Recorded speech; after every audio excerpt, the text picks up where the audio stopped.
So we talked about left, right, midpoint rectangles. We talked about trapezoids. We got into doing sigma notation to represent those sums. We need to be able to draw those kinds of things. We need to be able to expand out those kinds of things and write them. We'll talk a lot about that notation today. We need to be able to write them as sigma notation, which is a lot of what today's homework was. And then today we're going to go backwards. We're going to say, what if we start with a sigma notation that represents a rectangle sum?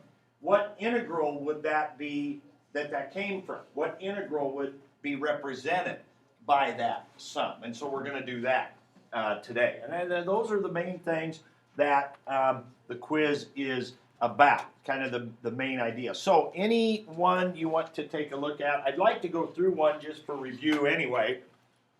So if somebody got one there, I noticed 23 seemed to be blank on a lot of papers. Would that be an okay one to go through? 23? Okay, so let's talk about it. And was that the one that was a midpoint? Yep.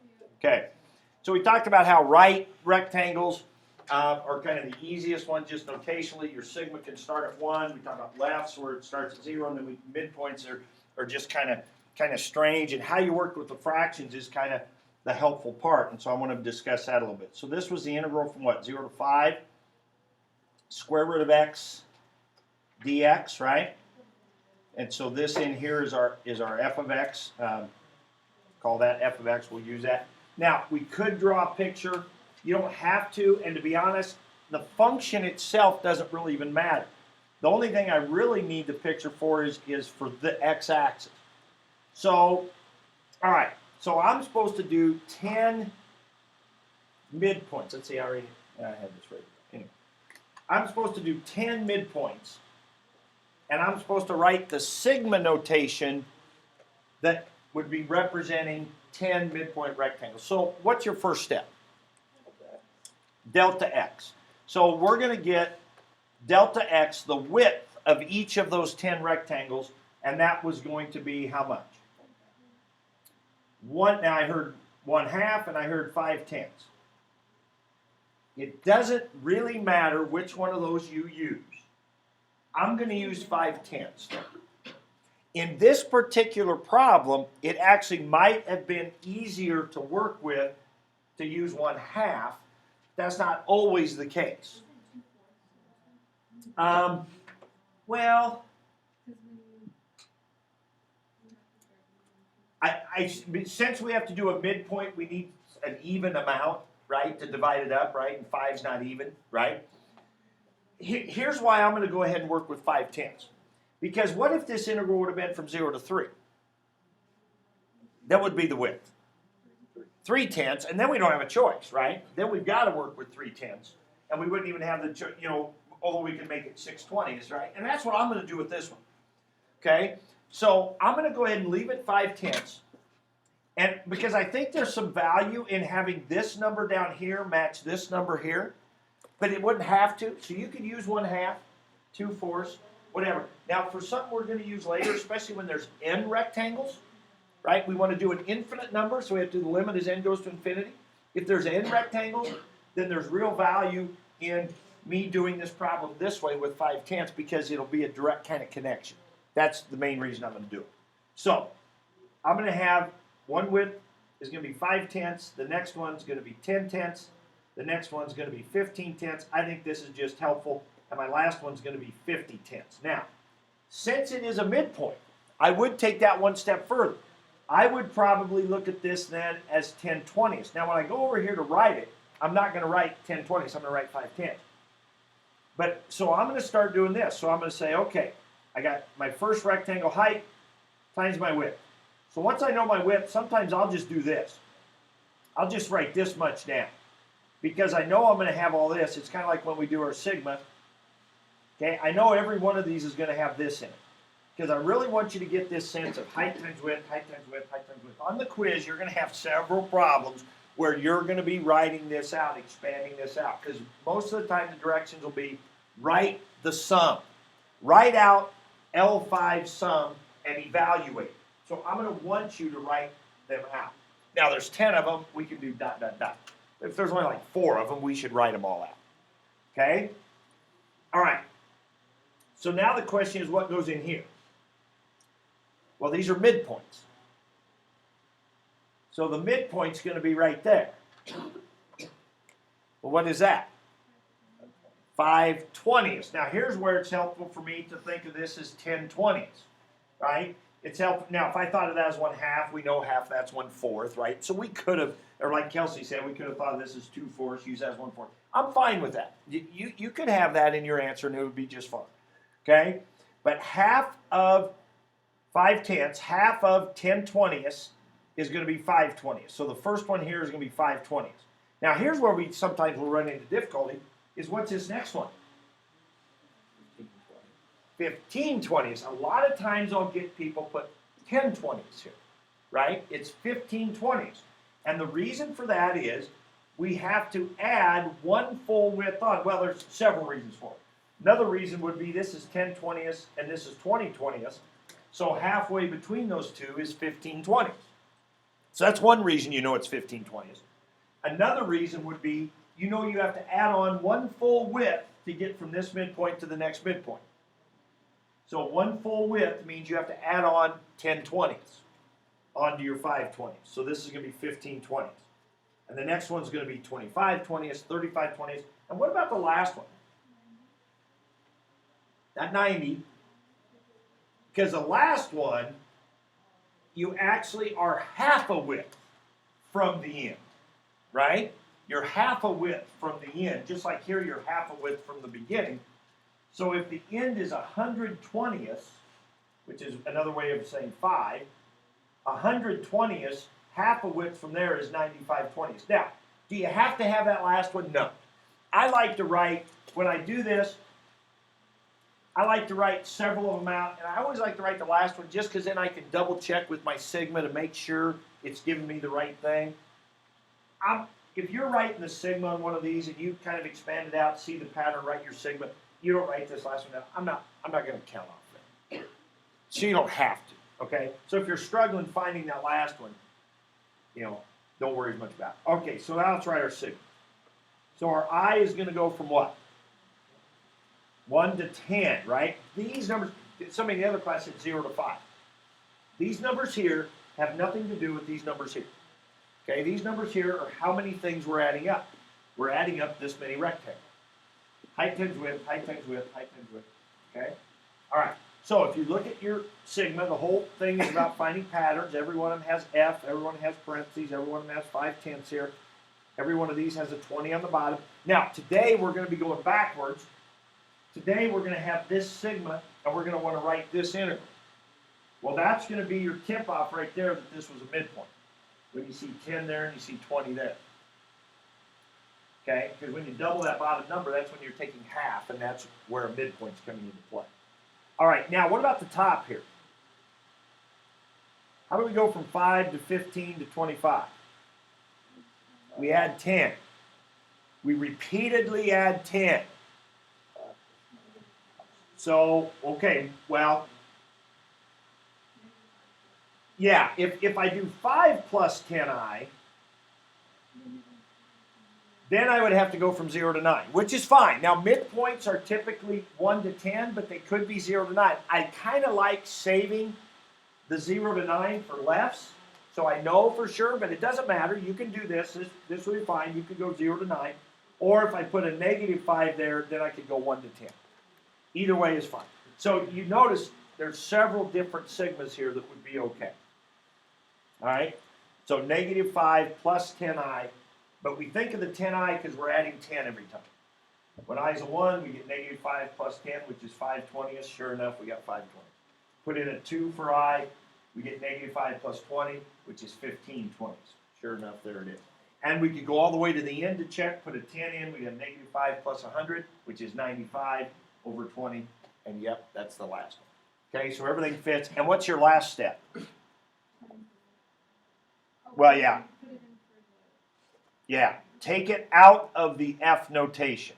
So the last step has to be take this stuff in here, and this is, well, one of the reasons I like F notation. I'm going to show you here in a minute. Another reason I like F notation. But you take this in here, all this messy stuff in here, it's F of that, like German short here. You take all of that stuff and you plug it in where the X is. So your final answer is square root of 10I minus 5 over 20, and then times the 5/10. There is our final answer right there.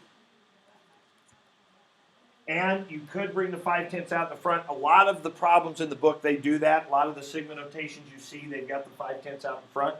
So that's just fine. You can bring that out there. I kind of like leaving it there because it's height times width, but whatever. Bring it out there is fine. I don't care. All right, and then you were supposed to do like 20 of them and 50 of them, right, and 5 of them. And then you just adjust some of those numbers, right? So like if you were doing 20 of them, this would go from 1 to 20. This would be 5/20ths. This would be 40 on the bottom. And then this would be 20, I think, isn't it? Because your first one would be at 5.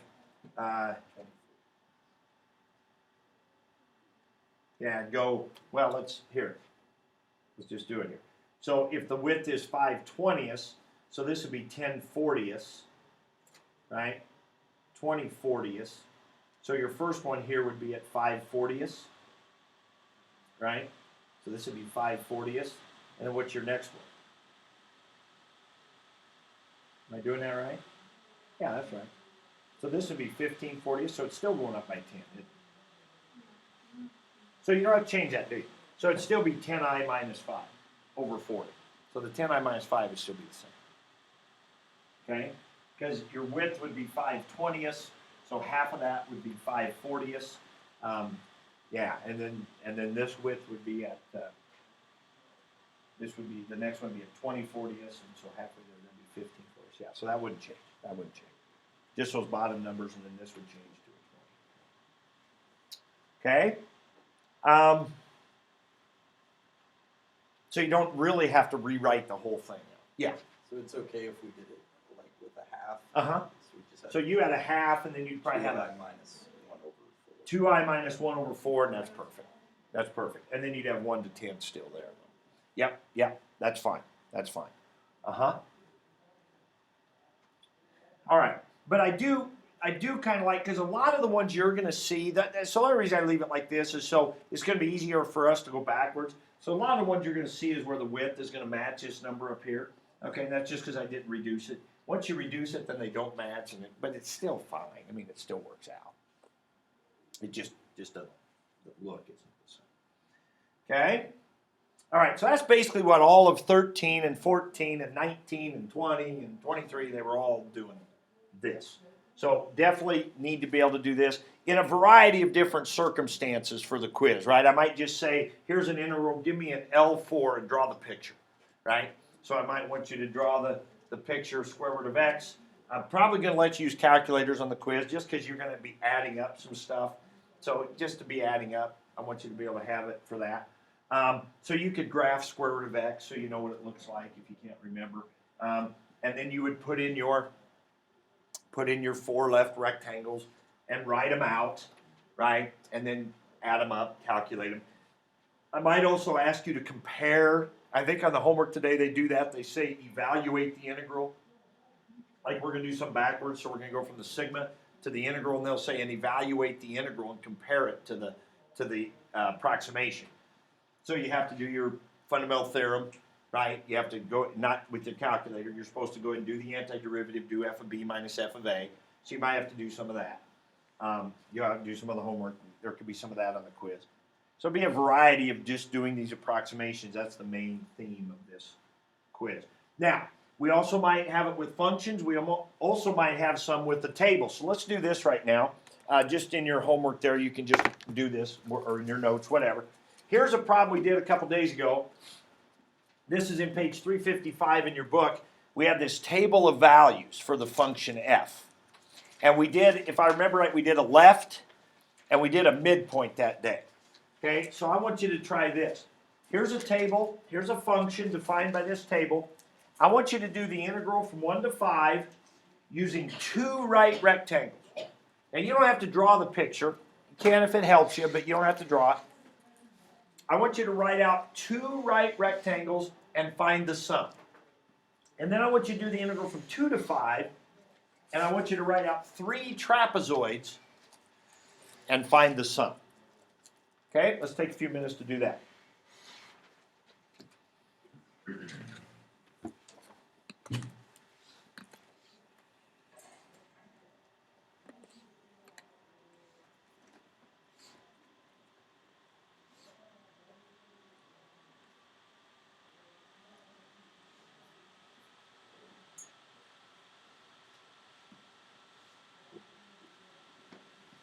So we're actually finding like, the number. You're actually finding a number answer, that's right.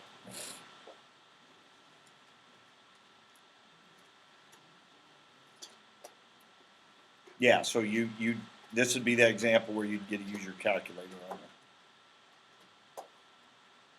But you do have to write it out first, and then use your calculator again.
Okay, what are we getting for the first one? 1.44. 1.44. Now, it's two right rectangles, so what is this first? And again, first thing I did was calculate the width. 5 minus 1, right, divided by 2. So 4 divided by 2 is 2. So the width is going to be 2. So what's your first right edge? F of 3, right? If you're starting at, see again, draw yourself an x-axis. Doesn't even matter what the function is. If you start from 1 and go to 5, and you have a width of 2, there are your 3 points. And so the first right is going to be right there, up to there, and over, and then your next right, up and over, right? I don't even care where the curve is. I just know I'm going to go up to the curve there, and I'm going to go up to the curve there. So it's f of 3, f of 5, which of course would lead me to use 0.28 times 2, 0.44 times 2, and I get 1.44. Okay, there you go. So, now, what about the trapezoid? The trapezoid is going from 2 to 5. So what's the width? The width on this would be 1. So again, look what I've written out here. In the black, I wrote out my trapezoid formula. I didn't even fill in those parentheses. This is what I love about the F notation. It doesn't matter if I've got a table. It doesn't matter if my function is a graph. It doesn't matter if my function is a formula, like square root of x. It doesn't matter. These start out the same way. Here's 3 trapezoids. All I need to know is the width, and the width is 1. And then I got to think, okay, now where does it start? Well, this would start where? My first trapezoid, my left edge would be at 2. Let me put my 2 in my, let me put my other ones in here. So here would be 2. Let's change colors. So 2, I'd go up. 3, I'd go up, wherever that is. Boom, there'd be my trapezoid right there. So my first one, I'd use 2 and 3. The next one, 3 and 4. The next one, 4 and 5. And there's my trapezoid. And then all I have to do is put my numbers in. All right, f of 2 is 0.21, f of 3 is 0.28. Again, this is what I love about F notation. Because since it's a table, I just go up here and I find my values in my table. If it was a formula, an equation, I would plug a 2 and a 3 into the formula, to the equation, and get them. If it was a graph, I would just go on my F graph and read the y value at 2, read the y value at 3. So writing them out in F notation gives me a thing that's going to be consistent every single time, with a left, with a right, with a midpoint, with a trapezoid. Okay? All right, and what was like 0.965, right, is what you get when you add that up. Okay, so you just plug those numbers in, and I got it written out there in the blue, and you get 0.965. Okay, so that would be one of the very basic things for the quiz on Wednesday, is just given a function, whether it's a table, a graph, a function, be able to approximate, because what are we doing? We're approximating an area, is what we're doing. We're approximating an area using these rectangles or trapezoids underneath the curve. All right? And what we're doing is we're getting comfortable just writing them out, so we don't have to draw pictures all the time. I mean, that just takes a while. Number one, you got to know what the function looks like. So you always have to have a graph, and you know, it just, you end up having to do these calculations anyway. So it's nice to be able to just write them out and go from there. All right. So let's move on to this right here. Okay. So let's go ahead. Look, we're going to do a couple of these problems where we're just going to go the other direction. So instead of like number 23, where we started with an integral, and we said, okay, this represents some area. They ask you to write 10 midpoint rectangles. They ask you to write the sigma that would represent 10 midpoint rectangles. Remember, all sigma does is add it up. So what would be the sigma that would represent 10 rectangles added together? We're going to do the reverse. Start with the sigma and say, what integral did that come from? What integral is this representing? Now, there could be more than one, but we're going to, as somebody in the art class pointed out, we'll see if you guys feel the same way, but we're going for the simple one. Okay? So, my guess is some of you can see some of what we're going to do already. Like, for example, what function do you think is in the integral? X squared. It is. It's going to be x squared. We're going to talk about that here in a minute. Absolutely, it's going to be x squared.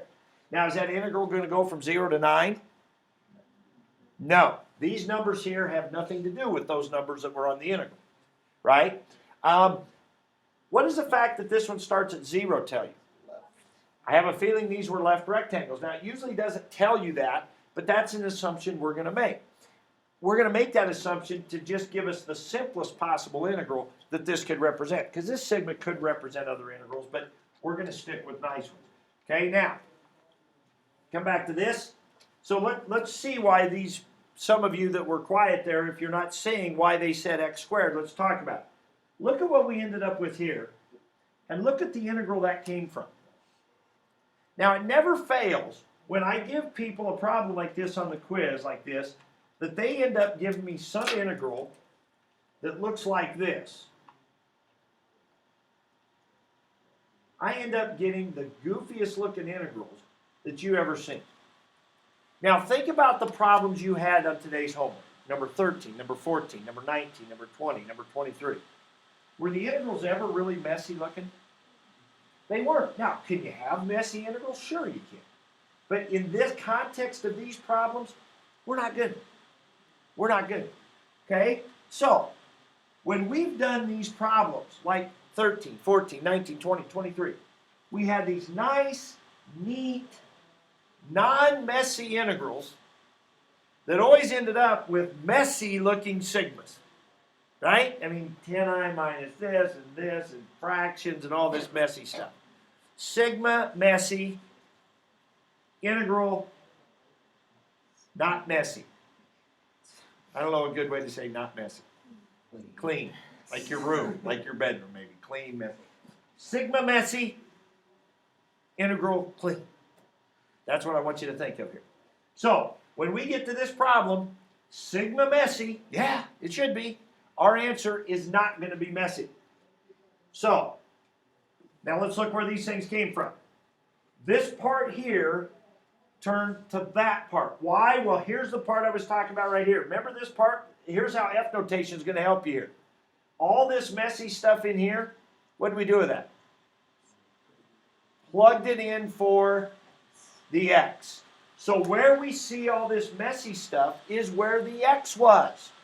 So when we're working backwards, all where this messy stuff is in here, that's where the X was. So this function is simply x squared. Not 2/10 x squared or anything like that, just x squared. Now, what happened to this 5/10? Isn't that that? Isn't that that? Because that's a delta x. The delta x is the dx. We talked about that. We said when you have an infinite number of rectangles, the width goes away. The width actually goes towards nothing. That's why the width in these sigmas turns into just kind of this dx thing that doesn't really mean anything. It's just kind of hanging out there. That's what happens. So the 5/10 doesn't show up anywhere in here. The 5/10 isn't in here anywhere. So in our problem, this 2/10, we'll just think of that just ends up being our dx. Now, in a sense, height times width, that's kind of what we have here. Height times width, height times width. Function height, width, function height, width. Even though there's no width in an actual integral, because in an actual integral, you have an infinite number of rectangles. Okay? Which tells me back here, I should not have used an equal sign right here. No, I should have here. Yeah, here it's okay. M10. But is this equal to this? Those two are not equal. This is 10 midpoint rectangles. That's an approximation of this. They're not the same. So right here, I should not be using an equal sign here either, should I? Okay? That's actually incorrect. That should be a... We get docked for that. Some people. No, I don't think so. Okay, but understand, right? But I could ask a question about that, right? Understand that this is 10, we think left rectangles, right? Would be an approximation for this integral. Okay, so typically the hardest part of these is figuring out what these numbers are. What do you think they are? 0 to 2. That's exactly what they are, 0 to 2. Now, Carly, you want to tell us how you figured that? Well, since we know this our we think is an L10, so the bottom is a delta 2 tenths. So I wasn't following you. I don't know. So the delta x is 2/10. I agree. That could be part of the explanation. I agree. So then the top is 2 minus, or delta x is 2 minus 0 over So, oh, you're going back to this, yeah. right? Our delta x is this. So you're saying that in this problem we've got what's n here? 10, and so our width is equal to 2/10. So you're saying the b minus a has to be 2. You were kind of thinking of it that way? Yeah, but doesn't that tell you that's the total width? So couldn't it go from 1 to 3? Or 2 to 4 or 5 to 7? Okay, so I like what you were saying there, because I think I'm going to show you basically two ways to figure this. Okay, so one way would involve this. The width is 2/10, so that tells me that the b minus a, the total width, or I could just do it this way. I could have just said the width is 2/10 times how many rectangles I have, right? 2/10 times 10 is 2. My total width is 2, but then with that, I think you do need to at least plug a 0 in here for I to see where you're starting, right? And I think that will take care of, and like you said, because they're lefts. So if I put a 0 in for I, I get 0 squared. Now remember, our function is x squared, so if I make myself a little x-axis here, if the first thing I plug in is 0 into my x squared, then that means that has to be where I started, the left edge. Now, somebody said, well, okay, that's fine. That'll get where you start. So how about if you just plug a 9 in to see where you end? Well, yeah, that's a good idea. So let's put a 9 in. 2 times 9 is 18. You get 18 over 10. Oh, 18 over 10, that's 1 8/10.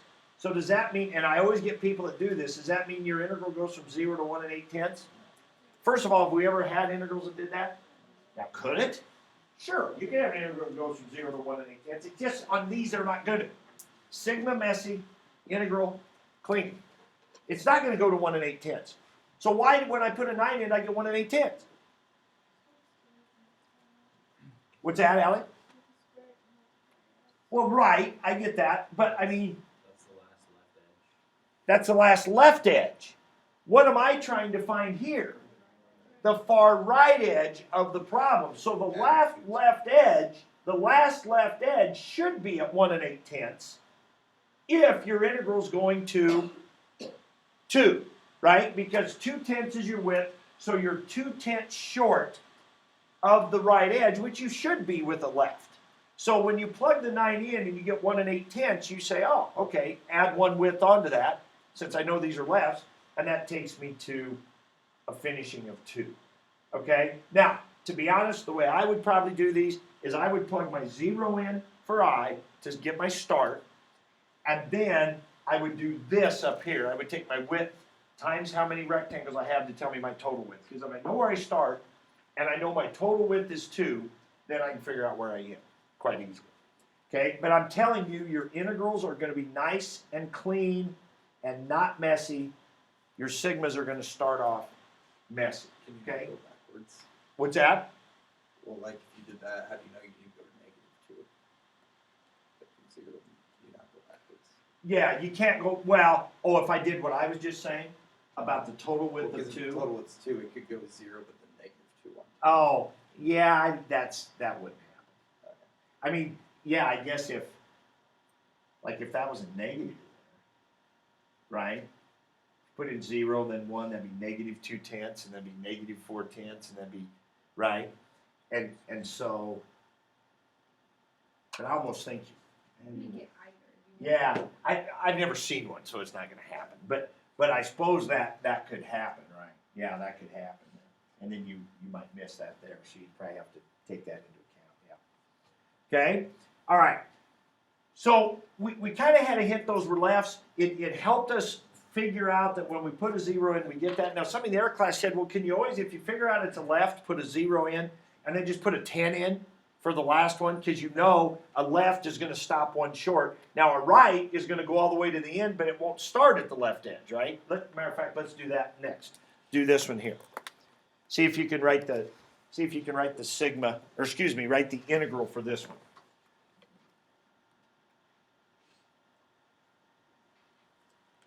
With everything we've just talked about here.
All right, so start with the easiest part. This part over here is what?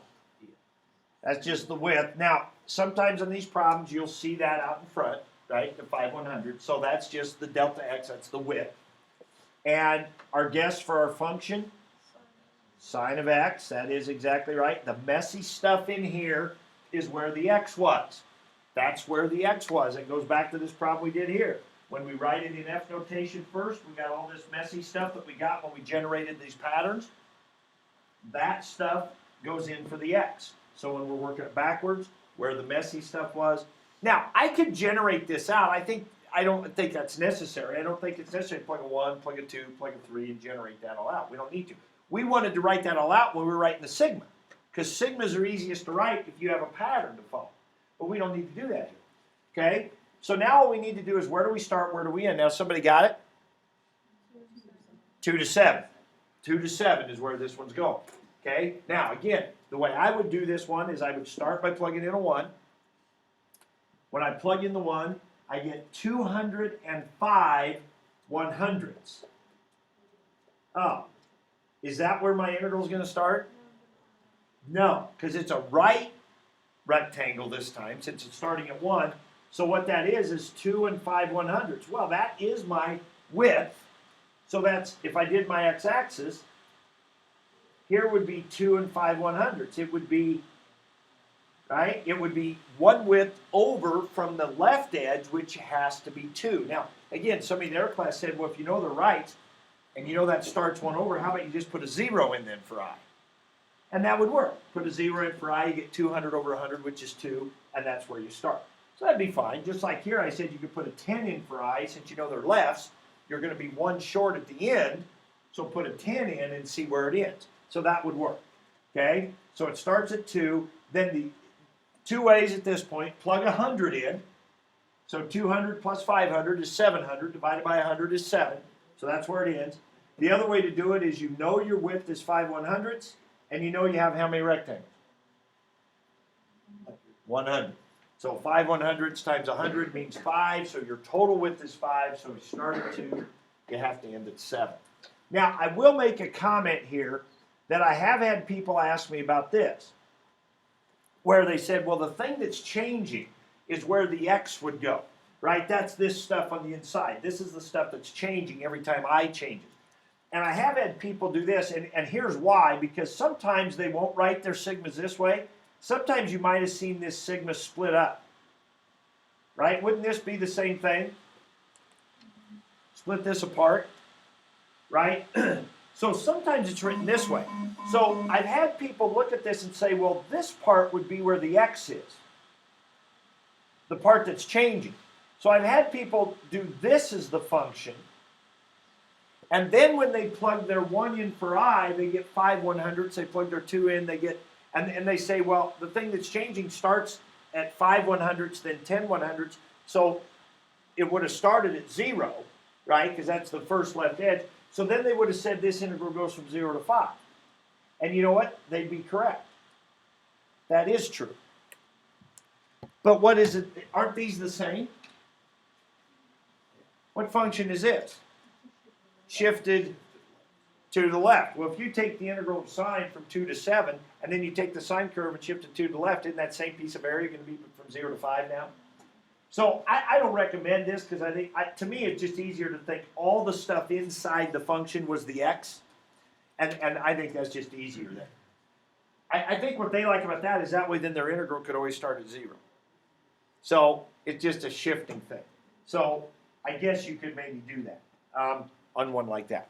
All right, let's try one more. Okay.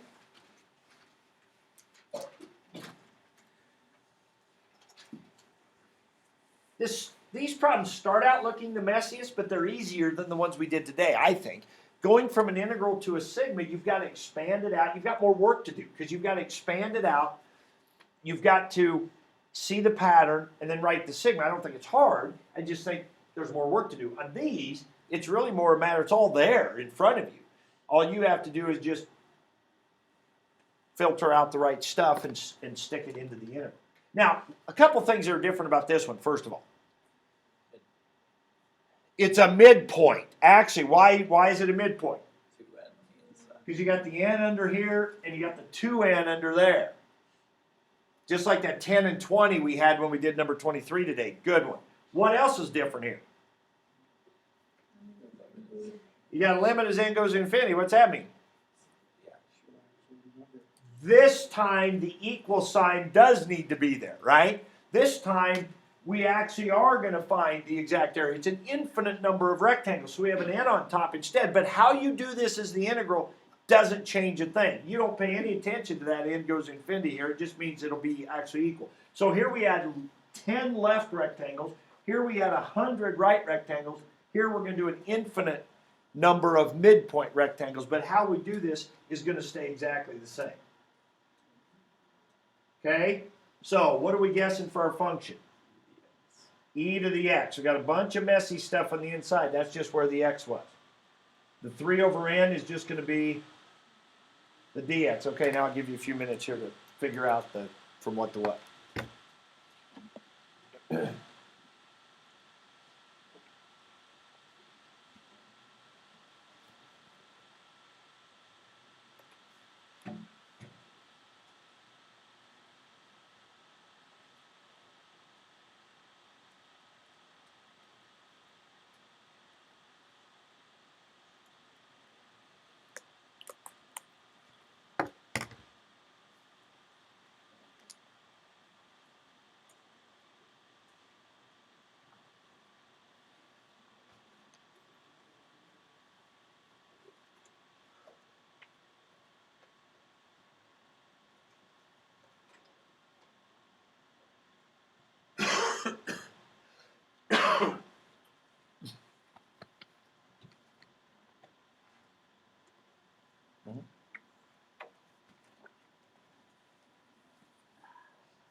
All right, what do you got? From what to what?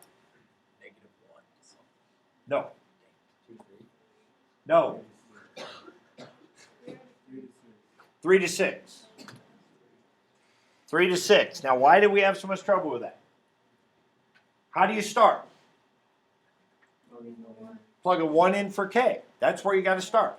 You got to plug a 1 in for k, right? You really can't, I mean, you kind of can tell maybe just looking at this because of the 3 plus. If you notice on this one, if we write this out as more of a split apart thing, we get 2 plus, and that's where it ended was 2, so you can kind of tell with that most of the time. But it comes from plugging a 1 in for k, because look what happens. Our width here is 3 over n. So if we were going to make this 3 over n, what's half of a width? Well, remember how we said we should double that, right, to really make sense of it? So 3 over n means the width is 6 over 2n. So half a width is 3 over 2n, right? Half a width is 3 over 2n. Well, if you put a 1 in for k here, you get 2 minus 1, which is 1, times 3. So your first one you're going to evaluate is this right here. Well, what is that? That's half a width past 3. Well, that's where your first midpoint should be if the integral starts at 3. If the integral starts at 3, the first half width over for your midpoint would be 3 plus 3 over 2n. So it's got to start at 3. Now, here's where, one like this is where it's definitely easier now to take your width times your number of rectangles, right? If your width is 3 over n, how many rectangles do we have? N. What's 3 over n times n? 3. That tells you what? Total width has to be 3. So if one width is 3 over n and you have n rectangles, then the total width is 3. If it starts at 3, it's got to end at 6. So that would be the quickest way to find it. The other way would be to plug an n in for the k. Now the problem with that on this one is when you plug an n in for the k, you get 3 times 6n minus 3, which you then have to split apart. So 6n over 2n would be 3 minus 3 over 2n. So you get 6 minus 3 over 2n. Now if you think about it, that is what should be, right? It should be 1 half width short of the right edge. And 3 minus 2n is half a width. So from 6, it's 1 half width back for your last midpoint. So you can tell that it does end at 6. So that'd be how you could get that, but that one's not quite as easy. Just take your width times your number of rectangles, and that gives you your total width of 3. Since we know it started at 3, have to end at 6. All right?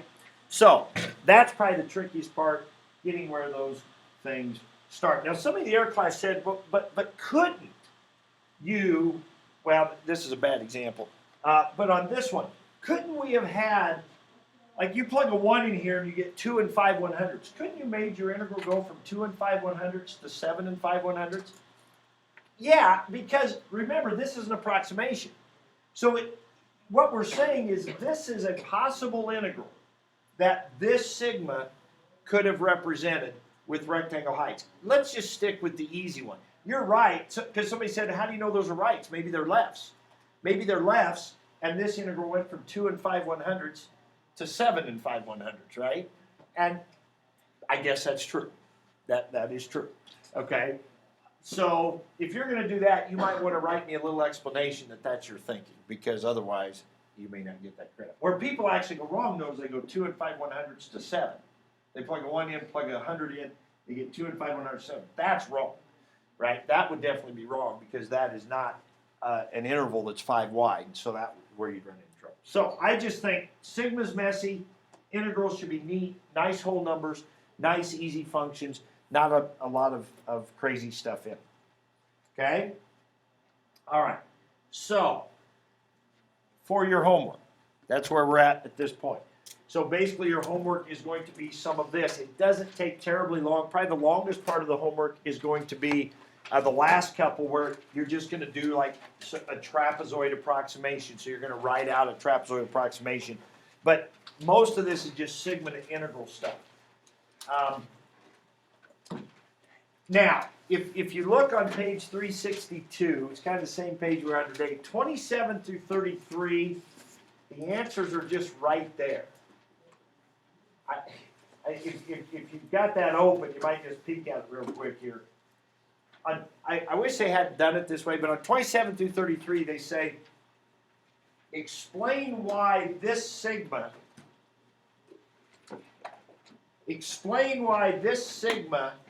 equals this integral. Well, I don't want you to explain that. I mean, I don't even know how you would. So what you should do is just cover up the right side on each of those problems. Put a piece of paper over, put a piece of paper over the right half of the problem and try to figure it out. Or just write down the answer, whatever.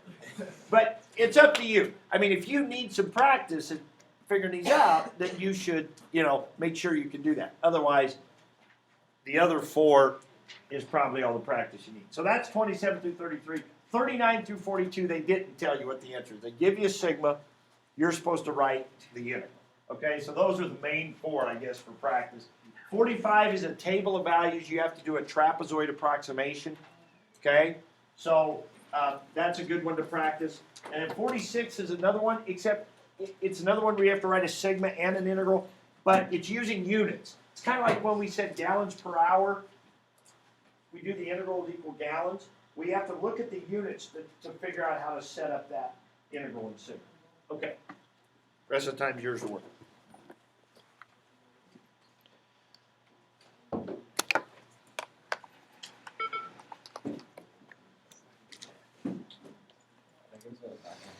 Yes.